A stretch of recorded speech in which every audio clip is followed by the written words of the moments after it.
নমস্কার বন্ধুরা, শীতের সকালের একটা উষ্ণ সুপ্রভাত জানিয়ে আজকের ব্লগটা শুরু করছি। আমি সুপর্ণা, আমার চ্যানেলে আর নতুন একটা ব্লগে অনেক অনেক ওয়েলকাম। আজ রবিবার, সকাল থেকে কাজ শুরু করে দিয়েছি। উৎসাজকে ড্রয়িং ক্লাস যায়নি। এখনকার বাচ্চারা এত খামখেয়ালি হয় না, নিজেরটাই নিজেরাই বোঝে, বা আমার কথা তো শুনতেই চায় না একটু বড় হয়ে গেলে। আজকের এই কাজ করতে করতে ছোটোবেলার কথা খুব মনে পড়ছে। ছোটোবেলা না, রবিবার দিনটা আমাদের কাছে একটা আলাদাই ব্যাপার ছিল। রবিবার দিন পড়তে যেতে হবে না, স্কুল যেতে হবে না, কিন্তু সকালবেলা আমার ড্রয়িং ক্লাস ছিল। সকালবেলা উঠেই রঙ্গোলি হতো। তখন 90s যারা বাচ্চারা আছো, মানে যারা 90s হয়েছো তারা তো জানোই, রঙ্গোলি হতো টিভিতে। ছোটোবেলা ঘুম থেকে উঠে আগে রঙ্গোলি দেখতে বসে পড়তাম। তারপর 8টার সময় বন্ধুদের সাথে দল বেঁধে চলে যেতাম ড্রয়িং ক্লাস থেকে ফিরে মায়ের হাতে গরম গরম লুচি কিংবা পরোটা, আর শীতকাল হলে তো কড়াইশুঁটির কচুরি তো মাস্ট ছিল। তার সাথে নয় আলু চচ্চড়ি নয় আলুর দম দিয়ে ব্রেকফাস্টটা করতাম। টিভিতে কি দারুণ দারুণ তখন প্রোগ্রাম হতো, তোমাদের মনে আছে কি না জানি না। চন্দ্রকান্তা কি কাহানি হতো, তারপর হতো শক্তিমান হতো, বিক্রম বেতাল হতো। ভীষণ ভালো। এখনকার বাচ্চারা তো এইসব মানে টিভি সিরিয়াল দেখতেই চায় না, সারাক্ষণ ফোন নিয়ে ব্যস্ত। আর তখন আমাদের দূর দূর পর্যন্ত ফোনের কোনো বালাই ছিল না। তো জমিয়ে কার্টুন দেখতাম, মাঠে খেলাধুলা করতাম। দুপুরবেলা ছিল মায়ের হাতের মাংসের ঝোল আর ভাত। তখনকার দিনের মানে খাবার তরকারি যেন টেস্টই আলাদা ছিল। মায়ের হাতে যে ওই মানে মাংসের ঝোল আর ভাত, সেটাই যেন একদম পরম তৃপ্তি এনে দিত। তারপর জানো তো আমাদের একটা দারুণ মজা হতো। একটা মুরগির কটা পা হয় বলো তো? মাত্র দুটো। তো আমরা ছিলাম 3 ভাই বোন। ভাই সব থেকে ছোট আর আমি সব থেকে বড়। তো আমাদের 2 বোনেরই মানে 3 ভাই বোনেরই, 2 বোন বলা ভুল হবে, 3 ভাই বোনেরই মুরগির পা খাবো, এরম একটা ব্যাপার ছিল। তো মা কী করতো, ভাই যেহেতু ছোটো, ভাইকে তো রোজ দিন একটা দিতই। আর আমাকে আর বোনকে মানে এক সপ্তাহ যদি আমাকে মানে মুরগির পা দিত খেতে বসার সময়, তা পরের সপ্তাহ বোনকে। তো আমরা 2 বোন বেচারা এই আশায় থাকতাম যে কবে আমাদের টার্ন আসবে। তো এগুলো একটা মজার ব্যাপার ছিল। তারপরে বিকালে তো জমজমাট খেলাধুলা, মাঠে হই হই করে দৌড়ানো, ধুলো মেখে কাদা মেখে, মানে তার একটা মজাই আলাদা। আর এখনকার বাচ্চারা ফোন নিয়ে ঘরের এক কোণে, তাদের খেলতে বললেও খেলে না, কথা বলতে বললেও কথা বলে না। বন্ধুত্ব কী জিনিস, খেলাধুলা কী জিনিস এখনও ঠিকমতো শেখেনি। সবই এদের কাছে মেকি, জানো তো। আর উৎসাহকে ড্রয়িং ক্লাস যায়নি বলে না আমার ভীষণ মাথাটা গরম। ও একসময় এত ওর ম্যাচুরিটি দেখায়, মানে এত মানে রেসপন্সিবিলিটি ওর মধ্যে দেখি, ভীষণ ভালো লাগে। আর এক এক সময় এত ইরেসপন্সিবল হয়ে যায় বলার মতো না। তখন আমার ভীষণ দুঃখ হয়, কেন এদের মধ্যে এই জিনিসটা এখন অবধি নিজের কথাটা ভাবতে পারে না। আজ 15 বছরও বয়স হতে যায়, একটু নিজের জন্য তো ভাববে বলো। আমি তো অসুস্থ থাকি, তো নিজের জন্য একটু ভেবে এগিয়ে চলবে বলো, নাহলে কে করে দেবে এগুলো ওকে। তোমাদের সাথে কথা বলতে বলতে কতটা কাজ করে ফেললাম। আজকে ব্রেকফাস্টটা তো সকালবেলা দেখলে পিঠে বানিয়েছিলাম। আর তোমাদের গৌতম দা দেখো, এক থালা সরু চাকলি গুড় দিয়ে পুরো সাবার করে দিল। আর উৎসা মাত্র 2খানা খেয়ে পড়তে চলে গেল। ও বকা খেলে এতক্ষণ যেহেতু শুয়েছিল। আর এবার তোমাদের গৌতম দা চলে এসেছে লাইভ কাউন্টারে। পিঠে আমি বানিয়ে বানিয়ে ওকে থালায় দিচ্ছি, ও খাচ্ছে। কী যে ভালোবাসে সরু চাকলি খেতে, কী যে বলবো। আর আমি আগে 2টো খেয়েছিলাম, আর আবার এখন একটা নিয়ে খেয়ে নিলাম। খেয়ে দিয়ে আবার কাজে লেগে পড়তে হবে। এইটুকুই বসে বিশ্রাম নিচ্ছি। ব্রেকফাস্ট করা হয়ে গেছে আমার। উৎসাহ ঘুম থেকে উঠে টিউশন ক্লাস চলে গেল।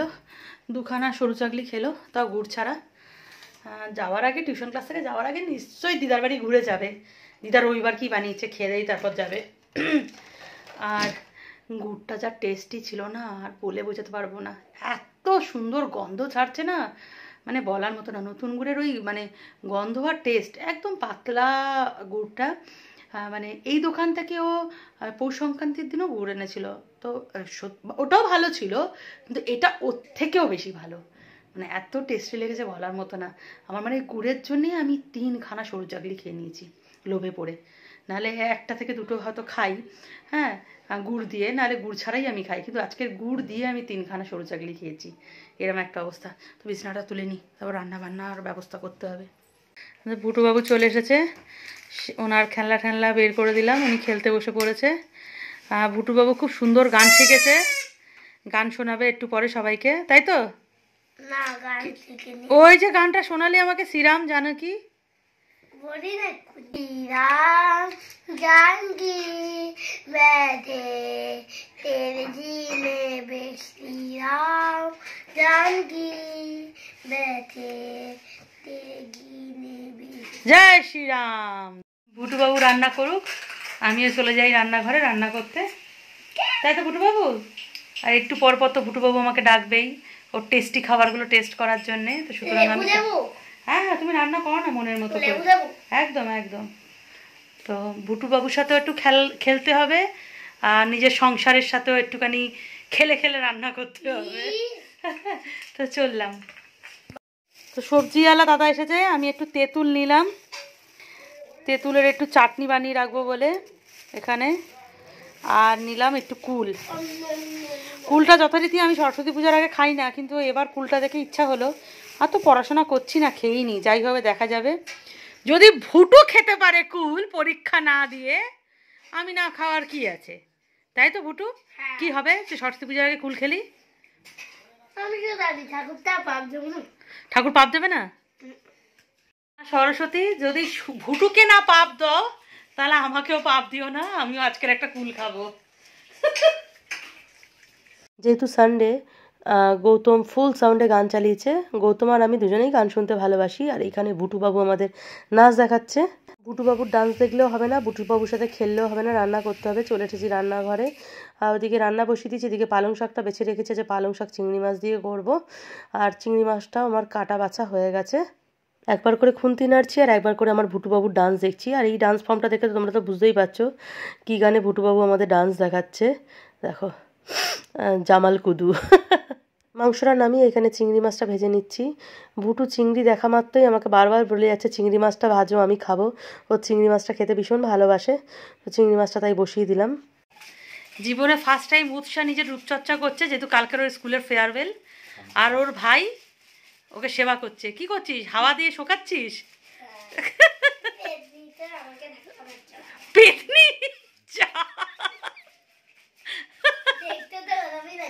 দিদিয়াকে পেতনি লাগছে দেখতে।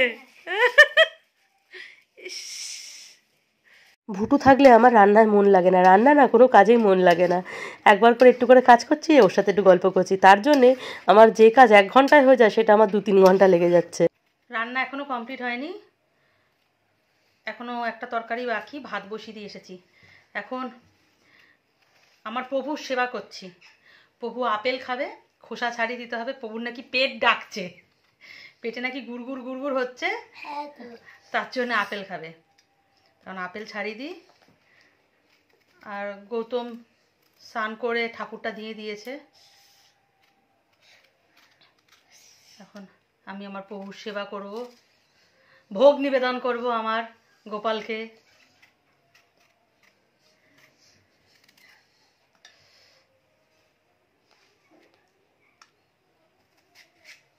আর এই আপেল দেখে আরেকজন আপেলটা ধুচ্ছিলাম, আরেকজন তো চিৎকার চেঁচামেচি করছে ওইদিকে মিঠু, তারও আপেল লাগবে। ঠিক আছে, মিষ্টি প্রচুর মিষ্টি। তা কুলটা ভালো ছিল না?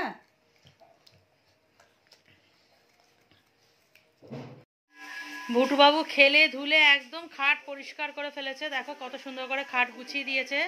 ও জানে ওর মিমি বেশি কাজ করতে পারে না, মিমির কষ্ট হবে তার জন্য, তাই না? চিংড়ি মাছ ভেজে ওকে দিয়েছিলাম, ও খেয়েছিল, আবার একটু চিংড়ি মাছ চাইছে। আমি সবটাই তরকারি দিয়ে দিয়েছি, এটা ঝাল তরকারি। আর এর থেকেই বেছে চিংড়ি মাছ তুলে ওকে দেবো, কিছু করার নেই।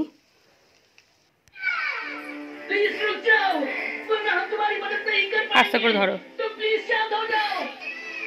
গরম ফুদি খাও। ওই চিংড়িটা তো ভাজা আগের ছিল না, ফুদি ফুদি খাও।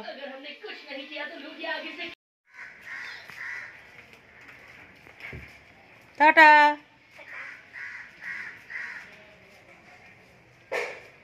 রান্না অনেক আগেই হয়েছে, কিন্তু খেতে খেতে অনেকটাই দেরি হয়ে গেল। কারণ গৌতম সকালবেলার যত বিজনেসের কাজগুলো করলো, করে অনেক দেরি করে ক্লাবে গেছিলো। আজকে যেহেতু ব্যাডমিন্টন টুর্নামেন্টের ফাইনাল, তো একটু আগে গৌতম ক্লাব থেকে ফিরেছে। এখন 3:30 বেজে গেছে। এবার আমি আর গৌতম খেতে বসবো। উৎসাহ তো দিদার বাড়িতে চলে গেল, দেখলো ভুটুকে নিয়ে। আর দেখিনি আজকে লাঞ্চ মেনুটা কি আছে। পেঁয়াজকালি দিয়ে চিংড়ি মাছ, পালং শাক দিয়ে চিংড়ি মাছ, চিংড়ি মাছের মেনু যা পড়ে গেছে। আর এটা গৌতম যে কষা কষা গিলে মেটে করেছে সেটা। এইখানে স্যালাড কেটে নিয়েছি, জানি না শশা তেতো হবে কিনা, এখনো খেয়ে দেখিনি। শশা, পেঁয়াজ, টমেটো, কাঁচা লঙ্কা, লেবু দিয়ে ভালো করে মেখে নিয়েছি। শুভ সন্ধ্যা বন্ধুরা, সন্ধ্যাবেলার চা বিস্কুট আর সাথে বিগ বস নিয়ে চলে এসেছি। আজকের বিগ বসের ফাইনাল। আমি আর উৎসাহ বিগ বস দেখতে দারুণ ভালোবাসি। দেখো টিভিতে বিগ বস দেখছি, এইদিকে চায়ের চুমুক দিচ্ছি। বিগ বস দেখতে দেখতে 8:30 বেজে গেছে, খেয়ালই করিনি। আজকে যেহেতু বললাম ব্যাডমিন্টন টুর্নামেন্টের ফাইনাল আছে, একটু তাড়াতাড়ি ক্লাবে যাওয়া উচিত ছিল। গৌতম তো চলে গেছে, আমি রেডি হয়ে এবার যাচ্ছি।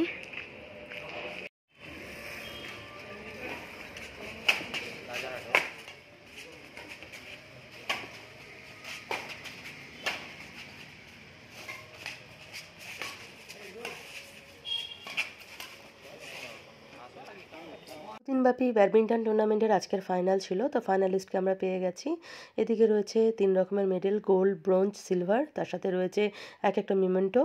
আর আমরা ফার্স্টে আম্পায়ারকে দিয়ে প্রাইজ ডিস্ট্রিবিউশনটা শুরু করলাম।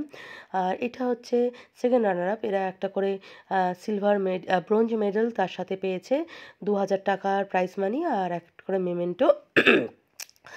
আর এরপর হচ্ছে এটা সেকেন্ড রানার আপ, এরা পেল সিলভার মেডেল, তার সাথে রয়েছে 5000 টাকা প্রাইজ মানি আর একটা মেমেন্টো। তো এইভাবেই সবাইকে আমরা ডিস্ট্রিবিউট করে দিচ্ছি ফার্স্ট সেকেন্ড থার্ড প্রাইজ হিসাবে। আর খেলায় তো হারজিত থাকবেই, সেটা নিয়ে দুঃখ করে লাভ নেই। আর এইটা আমাদের ফাইনালিস্ট, এরা এসেছে বজবজ থেকে, আর আগের টিমটা ছিল সিথির মোড় থেকে। ফাইনালিস্টের প্রাইজ মানি ছিল 7000 টাকা। ক্লাব থেকে খেলা দেখে চলে এসেছি। ক্লাবে বসে ওইভাবে বাইরে খেলা দেখার জন্য তো ঠান্ডা লেগে গেছে, দেখো পুরো নাকে নাকে কথা হচ্ছে, তার জন্য তাড়াতাড়ি করে চলে এলাম। আর বিগ বসের তো একটা মায়া ছিল, দুদিকটা রক্ষা করতে হবে। ক্লাব রক্ষা করেছে এবার বিগ বস। আর বিগ বসের সব থেকে ভালো খবর হচ্ছে মুনাবার জিতে গেছে। আমি আর উৎসাহ প্রথম থেকে মুনাবারের ফ্যান ছিলাম। তা মানারাকে আমি কোনোদিনই পছন্দ করতাম না, কিন্তু উৎসাহ তাও পছন্দ করতো। আর উৎসাহ প্রথম থেকেই বলেছে 28 তারিখে মুনাবারের বার্থডে, মা দেখবে মুনাবারই জিতবে, প্রথম দিন থেকে বলেছে। এর জন্য বিগ বস মানে এক্সটেনশনও করেনি, ওরা ডেটেই শেষ করেছে, প্রতিবার বাড়িয়ে দেয়। তো আমি আর আগে তো একাই দেখতাম, এখন উৎসাহ আমার সঙ্গী বিগ বস দেখার। আর সব থেকে হাসির কথা শুধু যে ওই 11 কতজন পার্টিসিপেট ছিল, এই বছর 19 জন এসেছিল, 19 জন পার্টিসিপেট যে ছিল, তারা শুধু যে বিগ বস জার্নি করেছে এই 3 মাস তা কিন্তু নয়, তার সাথে আমি আর উৎসাহ করেছি। যে কি কষ্ট, কি স্ট্রাগল গেছে আমাদের ওপর দিয়ে তোমরা ভাবতে পারবে না। প্রত্যেক দিন রিমোট কেড়ে নিয়ে হাতে রেখে, বরের থেকে হাতে রেখে আমরা বিগ বস দেখেছি। সেট টপ বক্সের কাছে গার্ড করে উৎসাহ দাঁড়িয়ে থেকেছে যাতে ওর বাবা না চ্যানেল চেঞ্জ করতে পারে। অত্যাধিক ঝগড়া অশান্তির পরও নির্লজ্জের মতো গেট হয়ে বসে বিগ বস দেখেছি। রিচার্জ শেষ হয়েছে, পাগলের মতো দৌড়ে গিয়ে রিচার্জ করেছি বিগ বস দেখার জন্য। ইভেন এরামও তো হয়েছে, উৎসাহ পরীক্ষা দেওয়ার সময় বিগ বস দেখতে পাইনি, আমি তো সকালবেলা রিকাবে দেখে নিতাম, ওই স্কুলে যেত যেই, ও এসে ওর বাবার ফোনে ভুটেও দেখে নিয়েছে বিগ বস। মানে আমরা এতটাই স্ট্রাগল করেছি, শুধু মুনাবার জিতিনি, আজকে আমরাও জিতেছি। স্ট্রাগল করে আমরা জিতে গেছি। হ্যাঁ, উৎসার বাবা অব্দি বলছে যাই হোক আজকের থেকে শান্তি, মুনাবার জিতে বাড়ি গেছে, তোমরা বাবা বাড়ির মানুষ বাড়িতে ফিরে এসো, বিগ বস বন্ধ করো। আর রোসিন গৌতম বলতো তোরা মার মেয়ে বিগ বস থেকে শুধু ঝগড়া শিখিস, মানে ঝগড়া শেখার শো এটা, তোরা ঝগড়াই শিখিস। আমাকে বলে তুমি এর জন্য বিগ বস দেখে দেখে 3 মাসে তুমি খ্যাটখ্যাটে হয়ে গেছো, তুমি ওইখান থেকে ট্রেনিং নাও, আমাদের ওপর অ্যাপ্লাই করো। তো যাই হোক ভালো লাগছে, মুনাবার জিতেছে। তো আমার থেকে উৎসাহ ভীষণ খুশি। মুনাবার যদি না জিততো তাহলে উৎসাহ যে কি করতো, টপ 2 তে অভিষেকতা ছিল না, মানে অঙ্কিতা যদি নিয়ে যেত তাহলে উৎসাহ কেঁদে আজকের ঘর বাড়ি ভেঙে দিত। আগে মানে এরামও হচ্ছে, প্রতীক যেবারে নিয়ে পায়নি, তেজস্বী পেয়েছিল, প্রতীকের ফ্যান ছিল, সারা দিন সারা রাত কেঁদেছে। হ্যাঁ, আগের বছরও কেছে এমসি স্ট্যান্ড কেন নিয়েছে, শিপ পেলে খুশি হতো, এরকম একটা ব্যাপার। মানে আমরা এতটাই আমাদের মধ্যে ক্রেজ। বিগ বস নিয়ে অনেকেই অনেক কথা বলে যে একদম ফালতু লাইভ মানে শো হ্যান ত্যান, কিন্তু আমার আর উৎসাহ ভীষণ ভালো লাগে। ঝগড়া হয় ঠিকই, কিন্তু ভালো লাগে। তো চলো আজকের ব্লগটা এখানেই শেষ করছি। তোমরা সবাই ভালো থেকো, সুস্থ থেকো। আর যা শরীরের অবস্থা, যা ঠান্ডা লেগেছে, যদি ভালো থাকি খুব তাড়াতাড়ি আরেকটা ব্লগ নিয়ে তোমাদের সামনে চলে আসবো। Bye, good night.